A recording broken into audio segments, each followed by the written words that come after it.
looking for a hero. Look inside the mirror. I found 마이크 테스트 빌런입니다. 이번에 리뷰할 브랜드는 지널트, 모델은 사일런트 서비스입니다. 지널트에 대해서 모르시는 분들을 위해서 이런저런 설명을 덧붙이기보다는 이 브랜드가 지금까지 출시한 모델들을 보여드리는 게 가장 쉬운 방법이 될 것 같아요. 첫 번째는 오션러버 1, 두 번째는 오션러버 2, 그리고 세 번째가 사일런트 서비스입니다. 제가 다양한 마이크로 브랜드를 리뷰하고 경험할 수 있는 근거는 이미 많은 메이저 브랜드의 메인 모델들을 직간접적으로 경험해봤기 때문입니다. 프라이드 타보고, 그랜저 타보고, 제네시스 타보고, 인피니트, 피아트, 시트로잉 타는 거죠.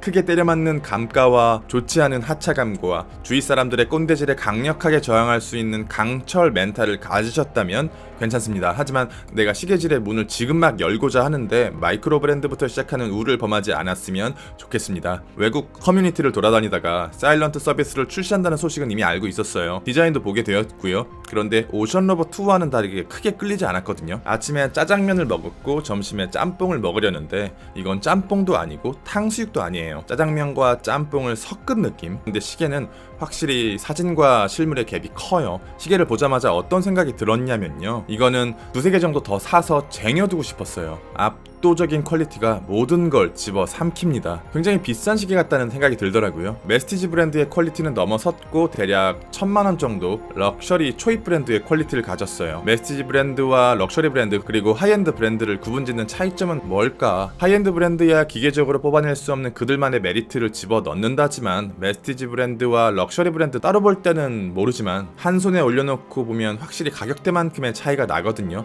그런데 어느 정도 가격대가 있는 메스티지 브랜드는 유격도 어느 정도로 잡고 소재도 좋은 걸 쓰고 마감 기술도 좋아요. 그렇다면 어디서 차이가 날까? 그것의 해답을 이 모델을 리뷰하면서 찾을 수 있었습니다. 사소함을 잡기 위해서 과한 투자가 들어갔어요. 이 시계의 디자인은 세상에서 가장 유명한 두 개의 다이버치의 기원을 두고 있습니다. 롤렉스 서브마리너의 케이스를 베이스로 두고 그 위에 모든 시계 애호가들이 간절히 부활을 기다리는 빈티지 시마스터 300, 156, 024, MK2의 다이얼을 올렸습니다. 저는 이 라인업을 완성하면 시계를 더 이상 사지도 팔지도 않을 생각이에요. 롤렉스 익스플로러 1, 마크 12 혹은 15의 복각, 마지막으로 165, 024의 복각입니다. 오메가에서 언제 만들어줄지는 모르겠어요. 얼마가 되던지 구매할 생각이에요. 다이버워치 쪽에서 빈시마의 디자인은 롤렉스 서브마리너의 전 세계적인 인기에 가려져 있었어요. 돌려 말하면 서브마리너의 디자인은 무한에 가까운 바리에이션이 있습니다. 그러나 빈시마의 디자인은 현실적인 대안이 없어요.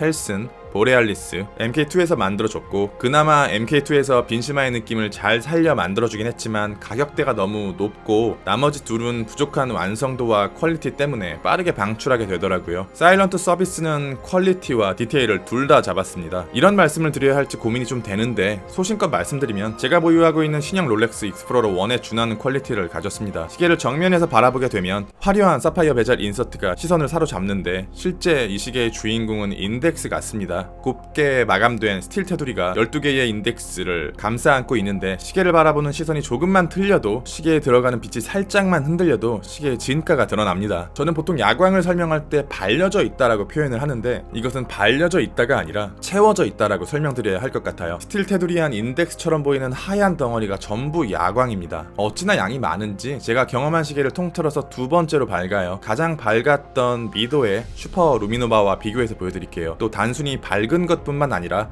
아주 소량의 빛에 아주 짧은 시간만 노출돼도 굉장히 오랜 시간 지속됩니다. 신기할 정도로. 핸즈의 퀄리티 또한 매우 훌륭합니다. 인덱스와 동일한 밝기의 야광이 가득 차 있고 핸즈는 평평하지 않고 곡선으로 디자인되어 있는 데다 스틸보다 밝은 색감의 크롬으로 끝을 마감했기 때문에 균일한 각도의 빛에도 다양하게 반응합니다. 사일런트 서비스에서 가장 인상 깊은 부분은 인덱스, 핸즈 그리고 케이스 및 브레이슬릿의 색감입니다. 일반적으로 플래티넘 소재가 가장 밝고 화이트 골드가 그 뒤를 따르며 브랜드에 따라 스틸의 색감이 조금씩 차이가 있는데 이 스틸의 색감은 되게 밝은 편이에요. 실제로 밝은 소재의 스틸을 사용했는지 마감 방식 덕분인지 색감의 배분 덕분인지는 모르겠지만 시계가 되게 밝은 톤을 갖고 있습니다. 그래서 굉장히 굉장히 고가의 시계처럼 느껴져요. 다이얼은 글로시 다이얼이 아닌 매트 다이얼입니다. 매우 곱게 갈린 질감의 매트 다이얼이기 때문에 해밀턴의 W10이나 크와드의 샌드허스트처럼 매트한 질감을 육안으로는 볼 수 없어요. 일반적인 블랙보다는 조금 연한 톤의 색감을 통해서 간접적으로 매트함을 느낄 수 있습니다. 12시에는 엠블럼을 포함해서 3줄, 6시에는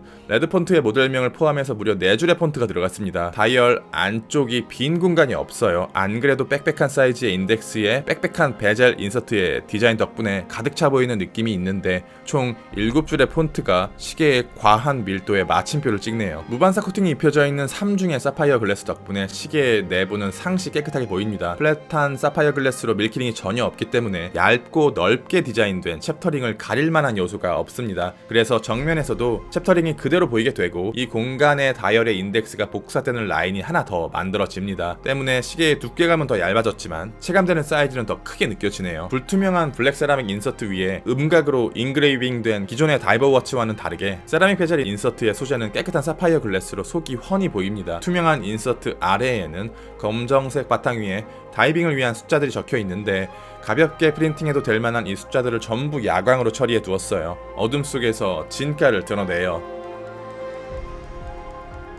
단방향의 다이버워치의 베젤은 120 클릭으로 텐션의 감각은 일상 생활에서는 돌아갈 일이 없지만 거친 베젤 덕분에 손으로는 쉽게 돌아갑니다. 마감이 거친 게 아니라 톱니가 크고 거대해요. 사이즈는 41mm, 두께는 12.1mm, 러그 투 러그는 47mm, 러그는 20mm, 무게는 144g, 방수는 30바, 300m입니다. 케이스 디자인은 서브마리너의 그것과 동일합니다. 그런데 러그가 얇아지면서 섹시해진 현행 서브마리너보다는 뚱섭이라 불렸던 구형 서브마리너의 러그에 더 가깝게 느껴집니다. 거대한 빈 심화의 다이얼, 화려하고 평평한 베젤 인서트, 그리고 그것을 받치는 케이스의 전반적인 비율이 겉으로는 서브마리너의 디자인을 갖고 있지만 오히려 오메가의 트위스티드 케이스의 밸런스에 더 흡사하게 느껴집니다. 다이얼을 감싸주는 디자인 같아요. 그래서 체감되는 사이즈는 실제 사이즈인 41mm에 비해 조금 더 크게 다가옵니다. 케이스백을 거진다 미드 케이스 안쪽으로 집어 넣었고 1mm 정도의 글래스를 제외하고 거칠게 디자인된 베젤과 그 아래 공간을 오묘하게 잡은 덕분에 미드 케이스의 밸런스를 깨면서까지 두께를 더 잡을 필요가 없어졌어요. 덕분에 미드 케이스를 거의 플랫하게 뽑을 수 있었습니다.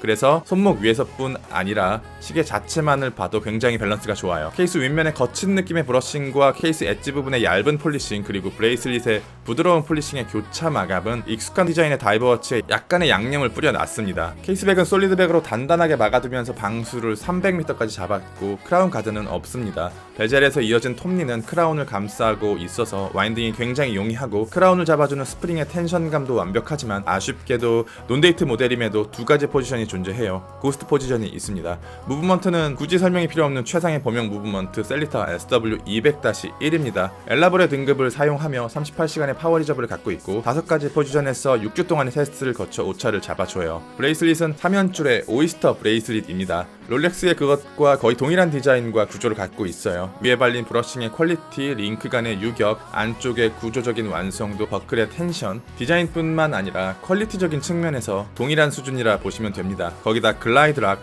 이즈링크 기능을 둘 다 완벽하게 구현해냈어요. 사람마다 손목의 형태가 다 다르잖아요. 저는 안쪽 손목은 둥글고 바깥쪽 손목은 평평해요. 그래서 6시 링크보다 12시 쪽 링크의 길이가 비교적 많이 길어야 착용감이 커버가 되더라고요.